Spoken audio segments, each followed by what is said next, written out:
سب کو ملانا چاہتے ہیں، ان کے لیے جو ہے اس میں درس ہے کہ صحابہ کرام رضوان اللہ تبارک و تعالی علیہم اجمعین کا طرز عمل یہی رہا کہ انہوں نے اپنے رشتے جو ہے رسول اللہ کی محبت کے رشتے سے جو ہے منسلک کیے، جو رسول اللہ کا ہے انہوں نے اس کو اپنا سمجھا،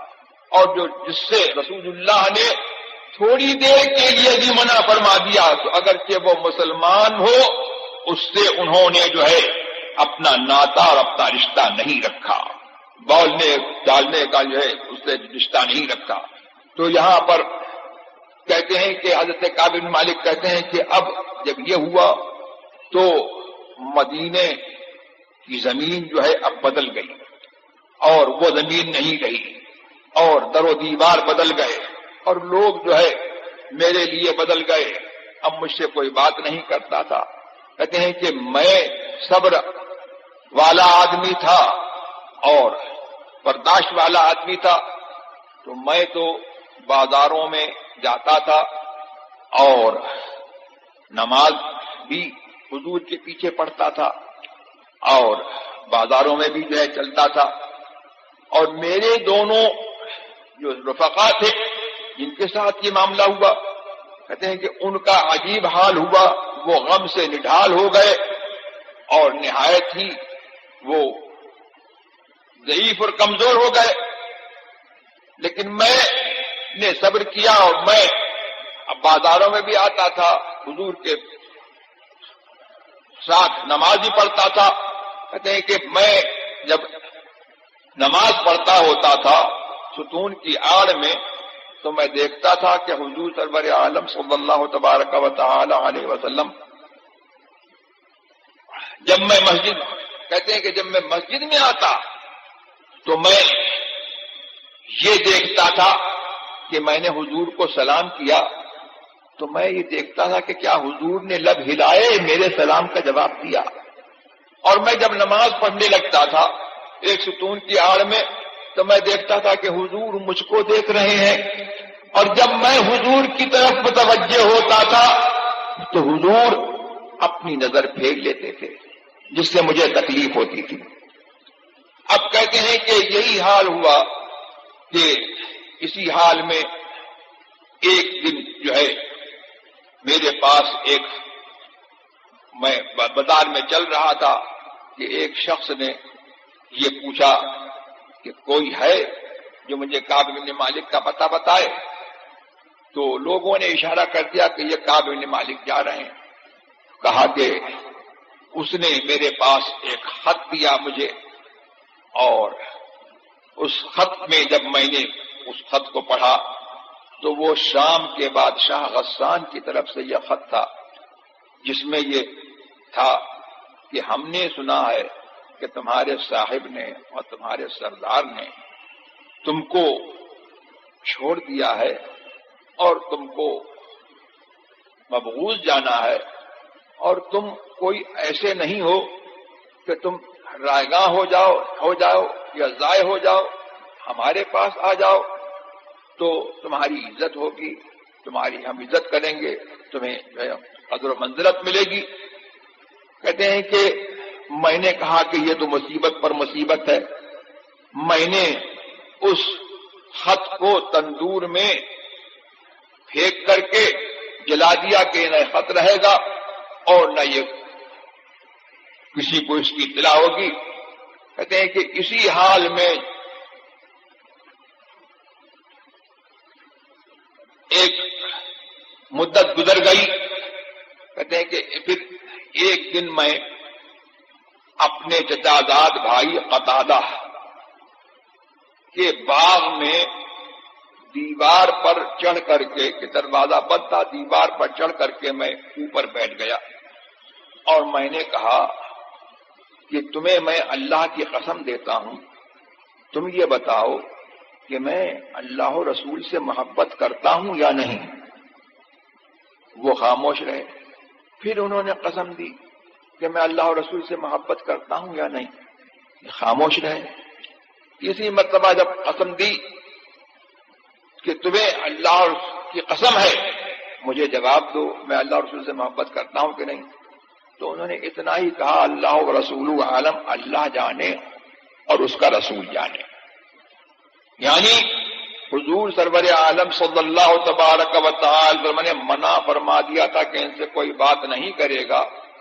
تو انہوں نے اپنے بھائی سے، چچاداد بھائی سے بات نہیں کی۔ حکم کو اس طور پر ٹالانے کا صحابہ کا جذبہ تھا۔ اب کہتے ہیں کہ مجھے جو ہے بہت ہی رنج لائق ہوا اور میں رو کر کے دیوار پھلانگ کر کے میں چل دیا۔ کہتے ہیں کہ اسی حال میں جو ہے ہم تھے کہ ایک دن ایک قاصد آیا اور اس نے یہ ہم کو حکم دیا، مجھے حکم دیا کہ اپنی بیوی سے علیحدہ رہو، اپنی بیوی سے جدا ہو جاؤ۔ تو کہتے ہیں کہ میں نے اس سے پوچھا کہ میں اپنی بیوی کو طلاق دے دوں یا کیا کروں؟ یہاں پر پتہ لگا کہ صحابہ کرام رضوان اللہ تبارک و تعالی علیہم اجمعین حضور سرور عالم صلی اللہ تبارک و تعالی کو اپنے معاملات کا مختار کل مانتے تھے، اپنا حاکم جانتے تھے۔ حضور نے ایک جائز کام کو منع فرما دیا تو اب وہ جائز کام جو ہے جائز نہیں رہا بلکہ حرام ہو گیا۔ اس سے یہی پتہ لگا کہ حضور جو ہے صاحب اختیار ہے، جس کے لیے جس جائز کو چاہیں حرام فرما دیں اور جس کے لیے جس حرام کو چاہیں جائز فرما دیں۔ حضور کا یہ اختیار، صحابہ جو ہے یہ اختیار سمجھتے تھے۔ تو کہتے ہیں کہ اس نے یہ کہا کہ نہیں، صرف یہ ہے کہ ان سے اپنی بیوی سے تم صحبت مت کرو، تم اس کے قریب مت جاؤ۔ اور یہی حکم اس قاصد نے مرارہ ابن ربیع اور ہلال ابن امیہ کو بھی دے دیا۔ اب ان دونوں میں سے غالباً مرارہ ابن ربیع یا ہلال ابن امیہ، مجھے اس وقت نام ٹھیک سے یاد نہیں ہے، ان میں سے کسی صاحب کی بیوی حضور کی خدمت میں حاضر ہوئی اور انہوں نے کہا کہ میرا شوہر بہت نڈھال ہے اور اس کو خدمتگار کی ضرورت ہے، تو میں کیا اس کی خدمت کر سکتی ہوں؟ تو فرمایا کہ ہاں، لیکن وہ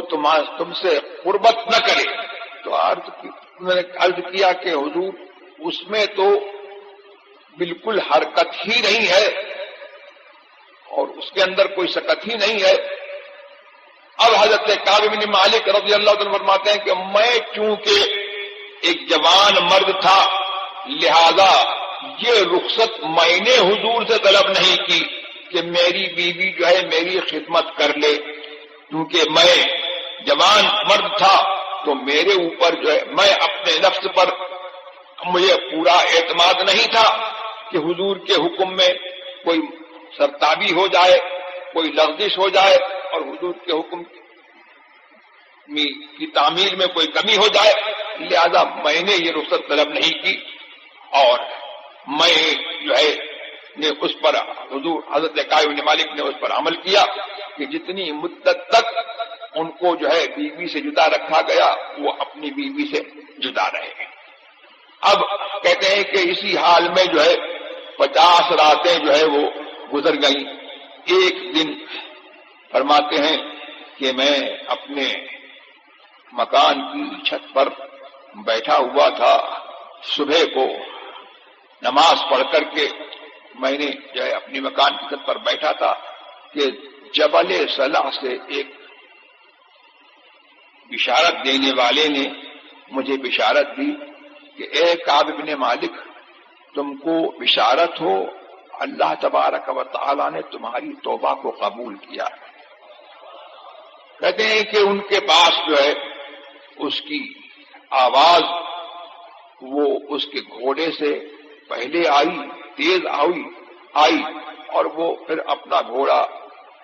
بھگا کر کے چلا کر کے آیا، اور کہتے ہیں کہ میں اتنا خوش ہوا کہ میرے تن کے اوپر اس وقت 2 کپڑے تھے، اور میں نے اپنے وہ دونوں کپڑے بدل کر کے اس شخص کو دے دیے، اور پھر میں حضور کی خدمت میں حاضر ہوا تو میں نے یہ دیکھا کہ حضور سرور عالم صلی اللہ تبارک و تعالی وسلم کا چہرہ چاند کی طرح سے جگمگا رہا ہے، اور حضور کی یہ عادت کریمہ تھی، ہمیشہ حضور کی حالت تھی کہ جب حضور خوش ہوتے تھے تو چہرہ جو ہے جو پہلے سے تابناک تھا اور زیادہ چمکتا تھا۔ تو کہتے ہیں کہ میں حاضر ہوا تو لوگ مجھے بشارت دینے لگے کہ تم کو اللہ نے تمہاری توبہ قبول کی، تمہیں مبارک ہو۔ اور حضرت طلحہ، مہاجرین میں سے حضرت طلحہ، وہ کھڑے ہو کر کے ان کے لیے کھڑے ہوئے، اور کھڑے ہو کر کے آگے بڑھ کر کے انہوں نے مبارکباد دی۔ پھر جب یہ حضور کی خدمت میں حاضر ہوئے تو حضور نے ان کو بشارت دی، تو انہوں نے حضور سے عرض کیا کہ یا رسول اللہ، میری توبہ کی تمامیت اس میں ہے کہ میری توبہ کہ میں اپنے مال سے دستبردار ہوتا ہوں، صدقۃ للہ ولرسولہ، یہ مال جو ہے وہ اللہ کے لیے اور اس کے رسول کے لیے صدقہ ہے میری طرف سے۔ تو یہ کیوں کہا؟ اللہ کے لیے ہی کہہ دینا کافی تھا، ولرسول ہی کیوں کہا؟ یہ بتانے کے لیے کہ جب تک رسول کی رضا نہیں ہوگی اور جب تک رسول کا وسیلہ نہیں ہوگا،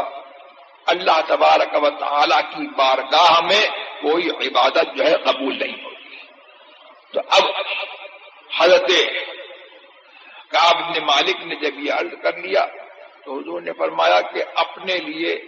کچھ مال بچا کر کے رکھو، یہ تمہارے لیے بہتر ہے۔ تو کہا کہ خیبر میں جو میرا حصہ ہے میں اس کو روک لیتا ہوں۔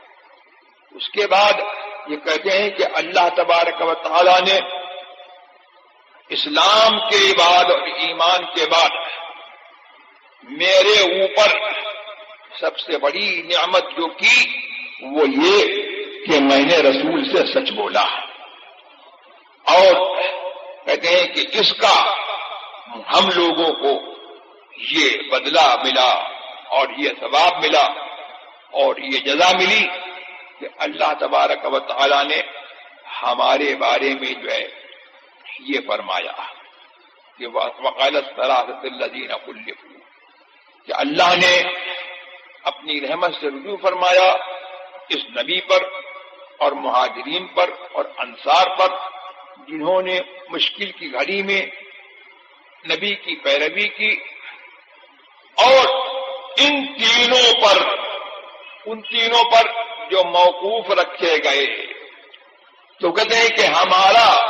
ہماری تخلیف جس کا ذکر قرآن میں ہے یہی تھا کہ اللہ تبارک و تعالی نے ہمارے حکم کو موقوف رکھا، ہمارے اوپر جو ہے آزمائش کے لیے یہ حکم جو ہے ہمارے اوپر موقوف رکھا۔ پھر جو ہے اللہ تبارک و تعالی نے اس دور پر ان کی یہ تعریف فرمائی اور یہ ان کے لیے جو ہے بشارت دی، اور کہتے ہیں کہ جن لوگوں نے حضور سے جھوٹ بولا تھا اللہ تبارک و تعالیٰ نے ان کے بارے میں نہایت قبیح بات کہی، اور نہایت جو ہے ان کی تقبیح اور ان کے جو ہے برے حال کو جو ہے اللہ نے ظاہر فرمایا، اور یہ فرمایا کہ وہ تمہارے پاس آئیں گے تو قسمیں کھائیں گے تاکہ تم لوگ جو ہے ان کے خیال میں نہ پڑو، تو ٹھیک ہے ان کا خیال چھوڑ دو۔ اس کے بعد یہ ہے کہ تم فرما دو کہ ہم تمہارا یقین نہیں لائیں گے، اللہ تبارک و تعالیٰ نے ہمیں تمہاری خبر بتا دی، یہ منافقین کے بارے میں فرمایا۔ تو یہ حدیث میں نے آپ کو جو ہے سنا دی، جس سے آپ کو جو ہے مسلک اہل سنت، جو مسلک اعلی حضرت ہے اس زمانے میں، اس پر جو ہے روشنی پڑتی ہے، اور اس سے یہ پتہ لگتا ہے کہ حضور سرور عالم صلی اللہ تبارک و تعالی علیہ وسلم سے محبت اور ان کے احکام کی تعمیل کا جذبہ جو صحابہ کو تھا وہ کس طور پر ہونا چاہیے، اور ہمیں اپنا رشتہ کس سے استوار رکھنا چاہیے۔ اس میں درس یہی ہے کہ جو حضور سرور عالم صلی اللہ تبارک و تعالی علیہ وسلم کا ہے وہی ہمارا ہے، اور جو حضور کا نہیں ہے تو وہ اگرچہ ہمارا خون کا رشتہ دار ہو وہ ہمارا نہیں ہے۔ محمد ہے متاع عالم ایجاد سے پیارا، پدر مادر برادر مال و جاں اولاد سے پیارا، وآخر دعوانا الحمدللہ رب العالمین۔